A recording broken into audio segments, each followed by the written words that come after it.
오늘 1단계 네 번째 시간입니다.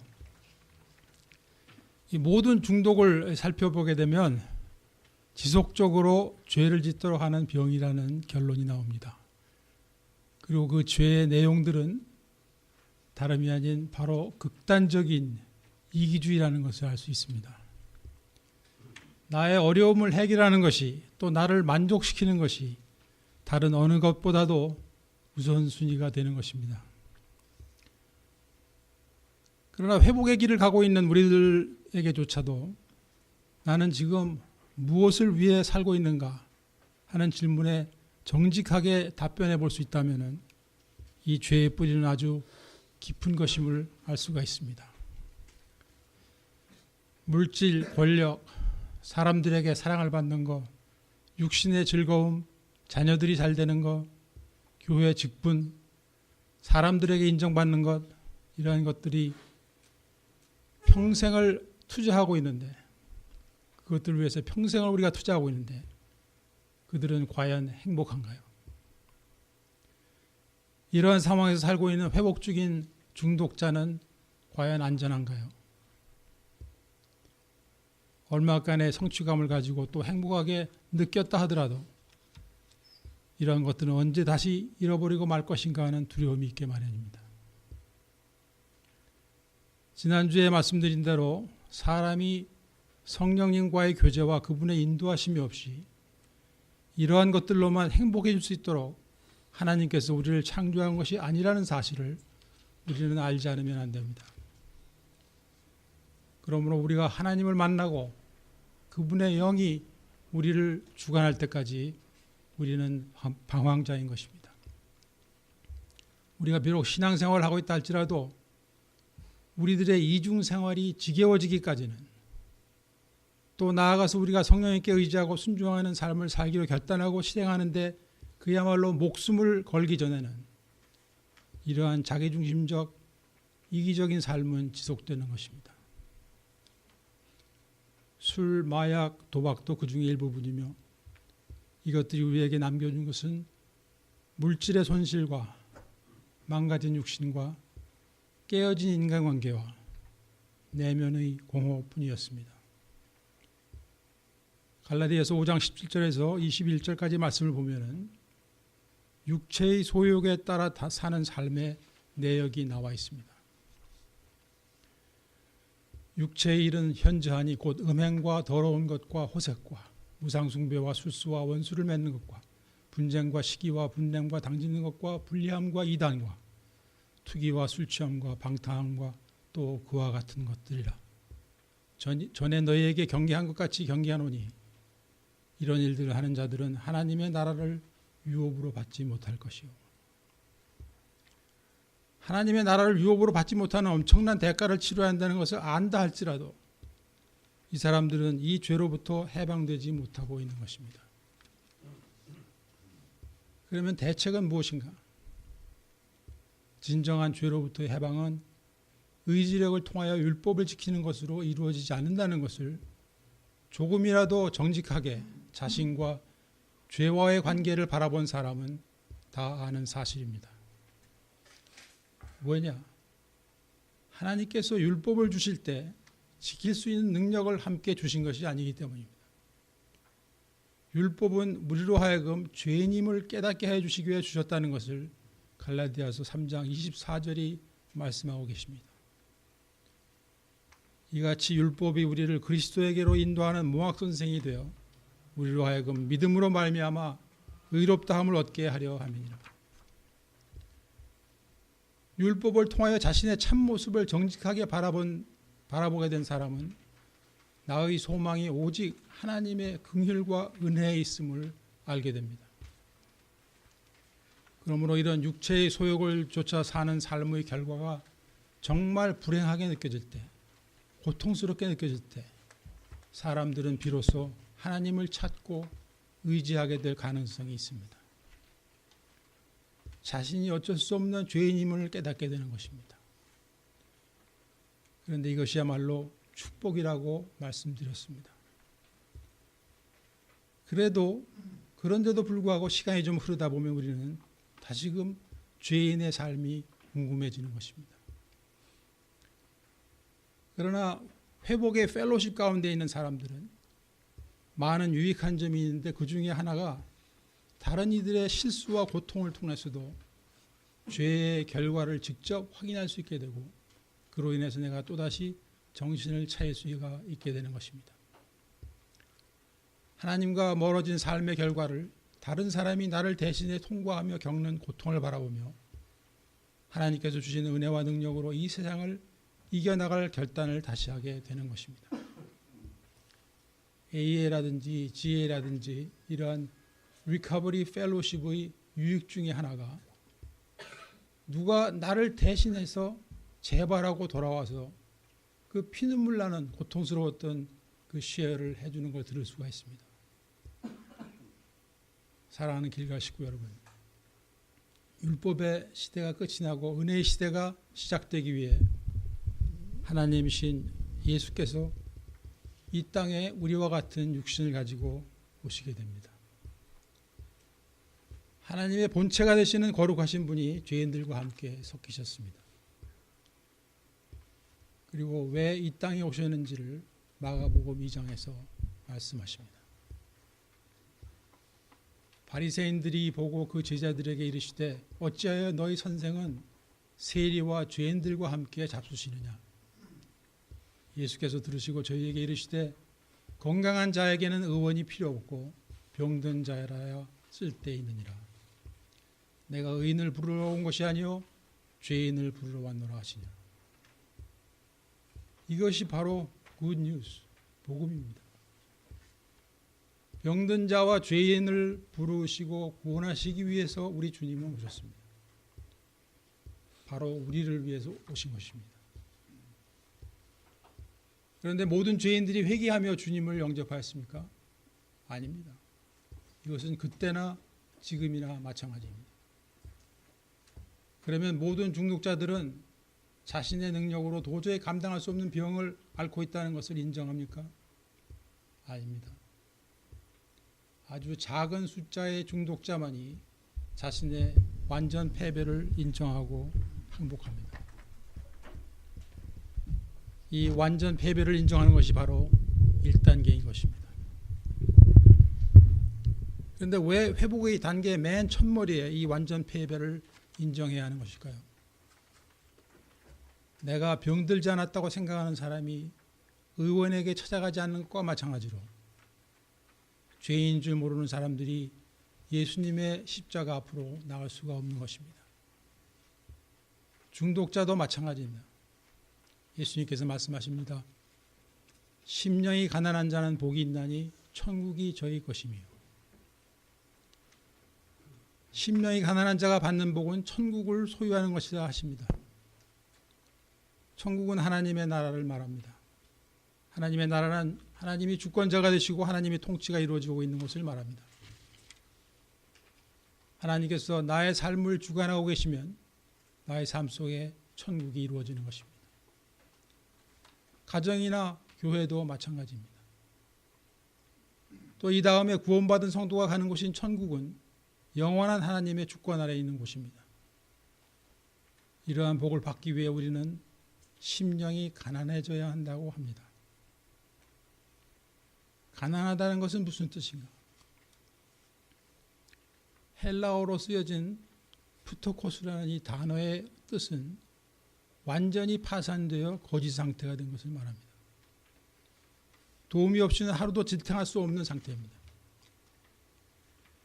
그러면 심령이 가난하다는 말씀의 뜻은 무엇인가? 영적으로 제로인 상태를 깨달은 상태라고 말할 수 있습니다.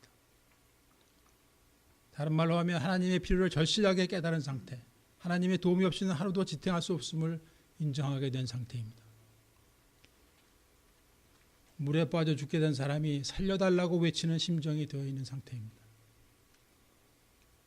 자신의 방법과 자원으로는 진정한 행복을 얻는 것이 불가능한 것임을 깨달은 상태입니다. 그런데 예수님께서는 이것이 복이라는 것입니다.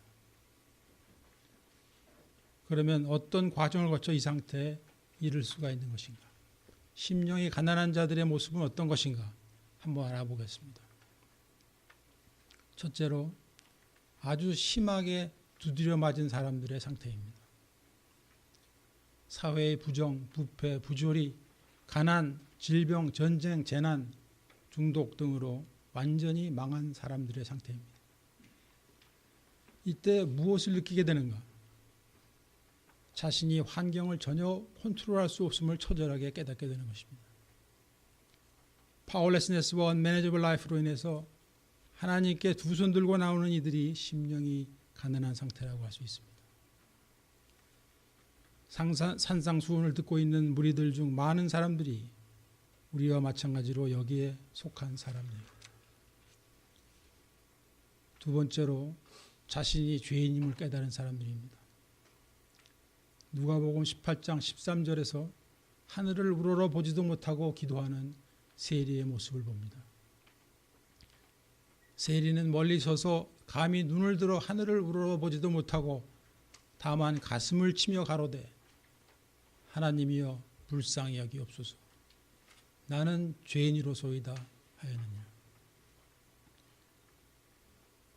그런데 이와는 대조가 되는 바리새인의 기도가 그 앞에 두 절에 나옵니다. 바리새인은 서서 따로 기도하며 가로되 하나님이여 나는 다른 사람들 곧 토색, 불의, 간음을 하는 자들과 같지 아니하고 이 세리와도 같지 아니함을 감사하나이다. 나는 일에 2번씩 금식하고 또 소득의 11조를 드리나이다 하고. 세리는 서민이고 바리새인은 종교인을 대표하는 위치에 있는 사람이었는데 그의 기도는 오히려 형식적인 것을 알 수 있습니다. 자신의 행동을 정당화하며 의로운 체하고 자랑하는 자세였습니다. 유대인의 법에는 금식은 1년에 한 번 속죄해야 하는 것으로 오케이였습니다. 그러나 특별한 기도 제목이 있는 사람들 또는 경건하다고 일컬음을 받는 자들은 일주일에 2번씩 금식하였습니다. 그런데 그때 그들은 헝클어진 머리를 하고 와서 구겨진 옷을 입고 큰 길에 나와서 자신들이 경건한 사람임을 드러내었습니다.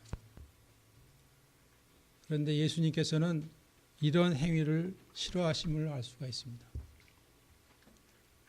너희들이 금식할 때 얼굴을 깨끗이 씻고 머리에 기름을 바르라. 슬픈 얼굴도 하지 마라 하셨습니다. 예수님께서는 이중 생활을 싫어하십니다. 척하는 거 싫어하십니다. 왜요? 그 상태에서는 우리의 심령이 가난해질 수가 없기 때문입니다. 이 바리새인은 11조도 자랑하는 기도를 하고 있습니다. 11조는 당연한 것이기 때문에 자랑할 만한 것이 못 됩니다. 이들은 죄인을 부르러 오신 예수님과는 무관한 자들일 수밖에 없습니다. 여러분, 예수님과 무관한 자가 되는 것이 저주인 것입니다. 그러나 이 세리는 정상적인 기도의 자세도 취하지 못한 채 가슴을 치며 하나님이여 불쌍히 여기옵소서 나는 죄인이로소이다 라고 고백하고 있습니다. 하나님이여 불쌍히 여기옵소서 나는 죄인이로다 라는 기도를 통해 이 세리는 용서를 비는 것과 동시에 하나님의 처분만을 기다리는 겸손한 자세임을 봅니다. 그러한 자세를 예수님께서 보시고 세리가 바리새인보다 더 의롭다는 판결을 내리시며 자기를 낮추는 자는 높아질 것이라고 14절에서 말씀하십니다. 자신이 죄인임을 진심으로 깨닫고 하나님 앞으로 나와 스스로의 힘으로는 죄를 이길 수 없음을 고백하며 가슴을 찢는 이들과 하나님께서 함께 하십니다. 왜 그럴까요? 그들의 심령이 가난하기 때문입니다.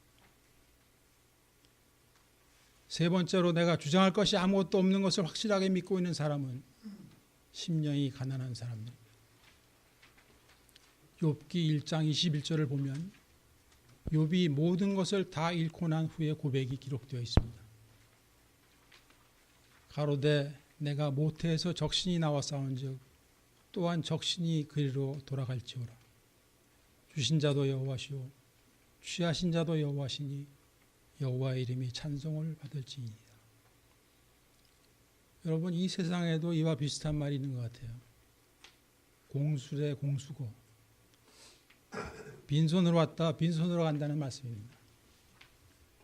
우리가 장례식에 가보면 잘 알 수 있습니다.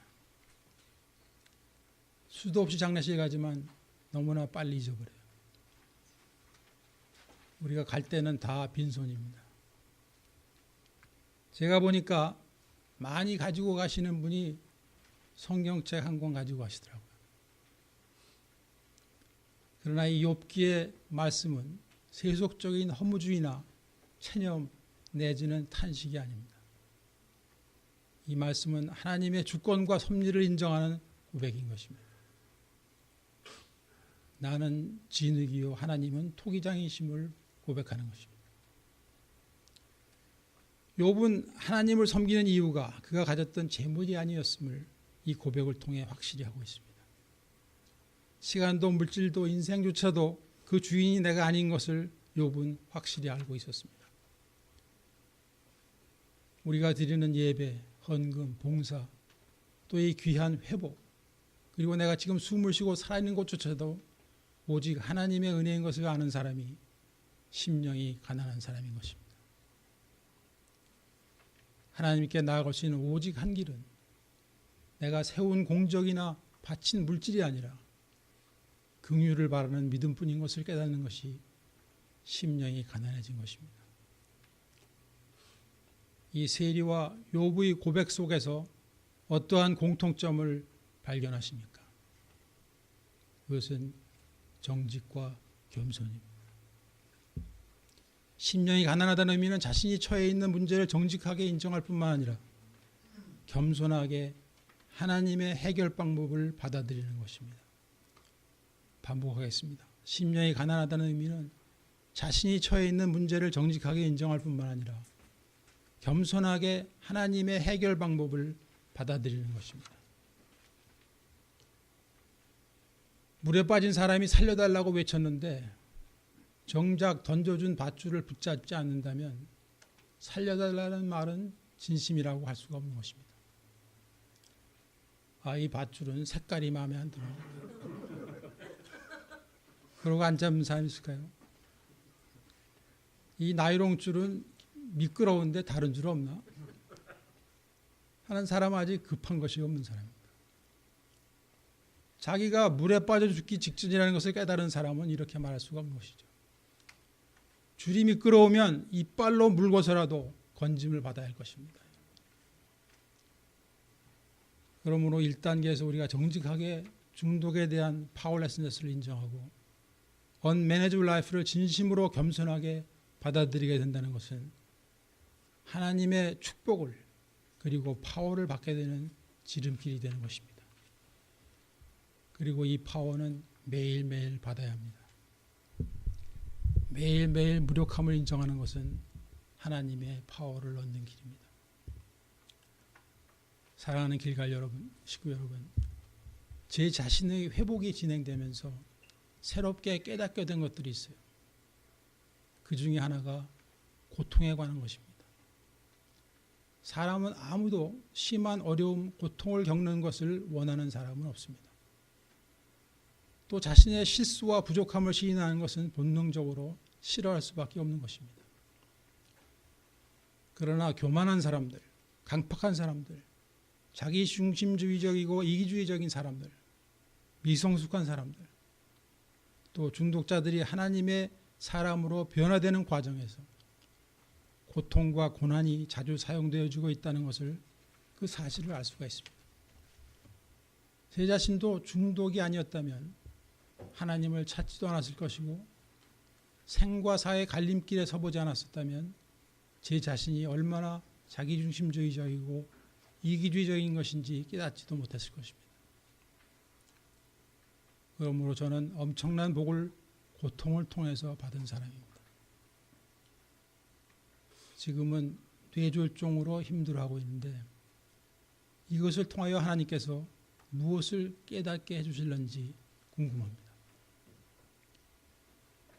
사도 바울이 되기 전에 사람 그 사울은 세상적으로 보아 두려울 것이 없는 사람이었습니다. 좋은 가문에서 태어나 최고의 석학으로부터 학문을 배웠고 유대인 최고 기관인 산헤드린의 회원이었습니다. 종교적으로는 율법에 통달한 사람이었고 기독교인을 핍박하는 데 앞장선 하나님의 일을 열심으로 한다고 믿고 있던 사람이었습니다.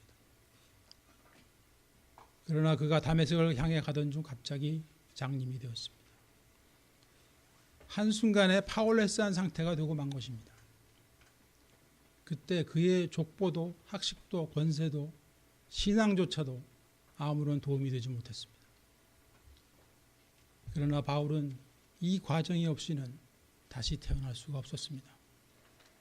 예수님을 만날 수도 없었고 장차 감당할 엄청난 사역을 이루어나갈 수 있는 능력 또한 받을 수 없었던 것입니다. 여러분 고난 가운데 있습니까? 하나님의 능력을 받는 기회로 삼으십시오. 척 콜슨이라는 사람에 대해 들어보신 적이 있을 것입니다. 그는 닉슨 대통령의 수석 보좌관에 이르기까지 엘리트 코스를 밟으며 승승장구한 사람입니다. 백악관의 오피스를 가지고 있고 미국 대통령에게 영향력을 행사하는 권력을 맛본 사람입니다. 그러나 그가 워터게이트 사건에 연루되어 감옥에 갇히게 됩니다. 그리고 그 감옥 안에서 인생 무상을 깨닫습니다. 감옥 안에 있는 채플에서 처절하게 파워레스네스와 언매니저빌리티를 인정하게 됩니다. 그리고 그곳에서 주님을 만나고 크리스찬이 되었습니다. 그때 그는 처음으로 그곳의 온갖 죄수들과 자신은 주님 앞에서 똑같은 죄인임을 깨닫게 되었습니다. 출소 후 그는 바로 프리즌 미니스트리를 시작하였습니다. 그리고 복음으로 그들을 변화시켜 사회로 환원될 수 있도록 전심을 다하였습니다. 지금은 미국에서 가장 영향력이 있는 프리즌 미니스트리이며 미국 모든 감옥을 대상으로 사역하고 있습니다. 그는 30권 이상의 저서를 남겼고 2012년 4월 사망할 때까지 사역에 전념하였습니다. 그는 파워를 가지고 있을 때보다 파워레스한 상태가 되었을 때 진짜 파워를 만난 것입니다. 그리고 그가 저술한 책들은 수많은 사람들을 그리스도에게로 인도하고 있습니다. 그중 한 부분 그가 감옥에서 느끼게 되었던 것을 묘사한 내용의 일부분을 소개해드리겠습니다. 나의 생각은 과거로 돌아가고 있었다.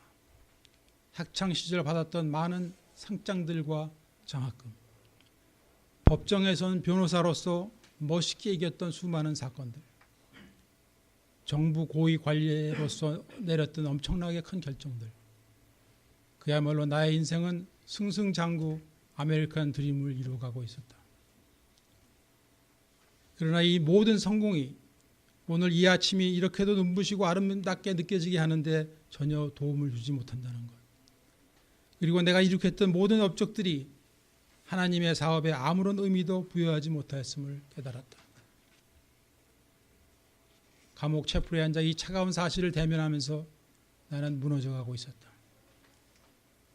척 콜슨은 굉장한 친구라고 생각하게 만들었던 모든 것들이 다 사라지고 나서야 하나님께서 원하시는 진정한 나의 모습을 발견했고 나의 인생의 진정한 목적을 깨달았다. 사랑하는 길갈 식구 여러분, 우리가 파워레스인 것을 경험하고 인정하는 것은 바로 하나님의 파워를 경험하고 받을 수 있는 지름길입니다. 장래 우리의 인생이 하나님의 뜻대로 쓰임받을 수 있는 그 기초가 되는 것입니다. 중독자이든 가족이든 상관이 없습니다. 여러분은 변화될 각오가 서 있는지요? 그러시다면 다음 질문들에 대답을 해보시기 바랍니다. 당신은 진정한 회복의 여행길을 시작하기를 원하십니까? 당신은 고통받고 있다는 사실을 인정하시겠습니까? 당신이 하나님 노릇을 하고 있는 것을 그만두시겠습니까? 당신은 배울 용의가 있습니까? 이 질문들은 모두 여러분의 선택을 요구하고 있습니다. 그리고 주님께서는 오늘도 우리들을 부르고 계십니다. 우리들의 선택을 기다리고 계십니다. 마태복음 11장 28절에서 30절 말씀 보시겠습니다. 수고하고 무거운 짐진 자들아 다 내게로 오라. 내가 너희를 쉬게 하리라. 나는 마음이 온유하고 겸손하니 나의 멍에를 메고 내게 배우라. 그러면 너의 마음이 쉼을 얻으리니 이는 내 멍에는 쉽고 내 짐은 가벼우니라 하시니라. 우리는 누구나 무거운 짐을 진 자들입니다. 우리가 죄인이기 때문에 지고 있는 짐이요 잘못 살아왔기 때문에 생긴 짐들입니다. 또는 어쩔 수 없이 지워지는 짐도 있을 수 있습니다. 여러분, 이 세상에 약점이 없는 사람이 없습니다. 넘어지고 실수하고 부끄러움을 당하지 않는 사람은 없는 것입니다. 다윗 왕은 그런 상황에서 철저히 회개하게 됩니다. 밧세바와의 사건뿐만이 아니라 죄가 항상 자신의 앞에 놓여 있음을 고백하는 것입니다. 시편 51편 1절에서 3절입니다. 하나님이여 주의 인자를 쫓아 나를 긍휼히 여기시며 주의 많은 자비를 쫓아 내 죄과를 도말하소서. 나의 죄악을 말갛게 씻기시며 나의 죄를 깨끗이 제하소서. 대저 나는 내 죄과를 아오니 내 죄가 항상 내 앞에 있나이다. 항상 내 앞에 죄가 기다리고 있으니 하나님의 긍휼과 자비와 능력이 없이는 나는 호플레스라는 고백입니다. 다윗은 이렇게 하여 하나님의 마음에 합한 자가 되었습니다. 여러분, 예수님의 제자들은 어땠습니까? 3년을 같이 생활하며 훈련시키고 보여주고 가르쳤는데 배신하고 도망치는 비겁한 사람들이었습니다. 그러나 그들이 회개하고 그들의 심령이 하나님의 영으로 변화되어 예수님의 멍에를 메고 따라갈 때 세상을 변화시키는 순교자들이 될 수 있었습니다.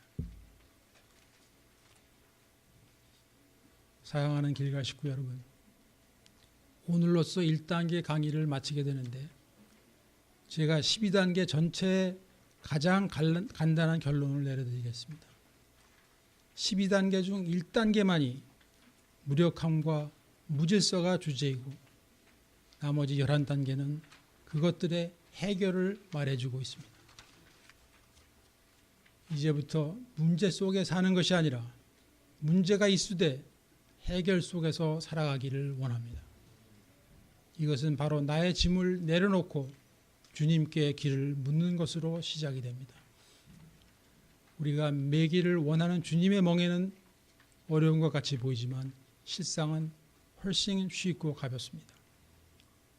우리들의 삶 가운데 쉼과 평화가 있습니다. 예수님을 닮아가는 성숙이 있습니다. 우리의 삶 속에서 천국을 맛볼 수 있습니다.